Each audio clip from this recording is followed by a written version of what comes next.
Friends, അസ്സലാമു അലൈക്കും. നമുക്കിന്നൊരു അടിപൊളി കലത്തപ്പത്തിൻ്റെ റെസിപ്പി തയ്യാറാക്കിയാലോ.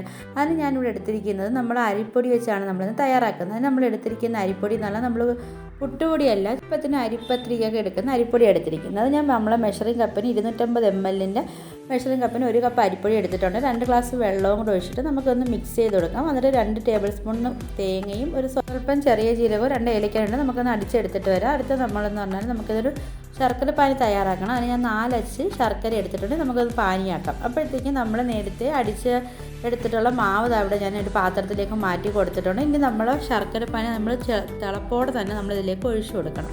അല്ലെങ്കിൽ അത് കട്ടിയായി പോകും. ഒഴിച്ച ഉടനെ തന്നെ നമ്മൾ മിക്സ് ചെയ്ത് കൊടുക്കുകയും വേണം, അല്ലെങ്കിൽ അത് കട്ടിയാവും. പിന്നെ 1/4 ടീസ്പൂൺ ബേക്കിംഗ് സോഡയും ഒരു പിഞ്ച് ഉപ്പും കൂടെ നമുക്ക് ഇട്ട് കൊടുക്കാം. നമ്മൾ മധുരത്തിലൊന്ന് ബാലൻസ് ചെയ്യാനാണ് ഉപ്പിട്ട് കൊടുക്കണം. നല്ലതുപോലെ നമുക്ക് മിക്സ് ചെയ്തതിന് ശേഷം കുക്കർ അടുപ്പിൽ വെച്ച് കുക്കർ നല്ല ചൂടായി വരുമ്പോഴത്തേക്കും ഒരു 2 ടേബിൾ സ്പൂൺ എണ്ണയും 1 ടേബിൾ സ്പൂണുള്ള നെയ്യും കൂടെ ഒഴിച്ചിട്ട് ഒന്ന് ചൂടായി വരുമ്പോൾ നമ്മൾ തേങ്ങാക്കൊത്ത് നമുക്ക് ചെറുതായിട്ട് തേങ്ങാക്കൊത്തും കൂടെ ഇട്ടിട്ട് നമുക്ക് ഒന്ന് മൂപ്പിച്ചെടുക്കാം.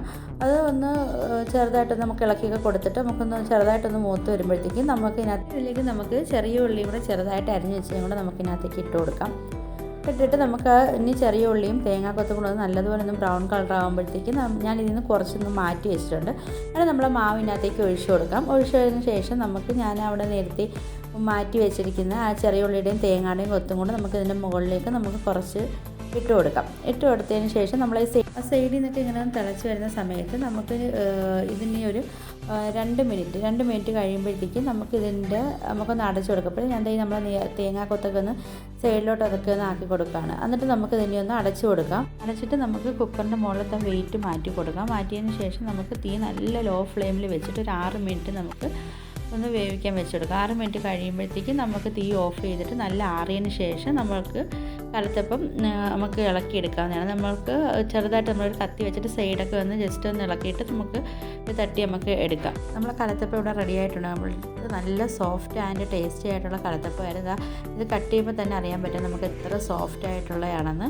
അപ്പം എല്ലാവരും ഒന്ന് ട്രൈ ചെയ്ത് നോക്കണേ. നിങ്ങൾക്ക് എൻ്റെ വീഡിയോസൊക്കെ ഇഷ്ടപ്പെടുവാണെങ്കിൽ ഒന്ന് ലൈക്ക് ചെയ്യാനും ഷെയർ ചെയ്യാനും സബ്സ്ക്രൈബ് ചെയ്യാനും മറക്കല്ലേ. കൂടുതൽ ബെല്ലൈക്കൺ ഒന്ന് എനേബിൾ ചെയ്യണേ. ഇനി ഇൻഷാ അല്ലാഹ് നെക്സ്റ്റ് ഒരു വീഡിയോ ആയിട്ട് ഇനി കാണാം.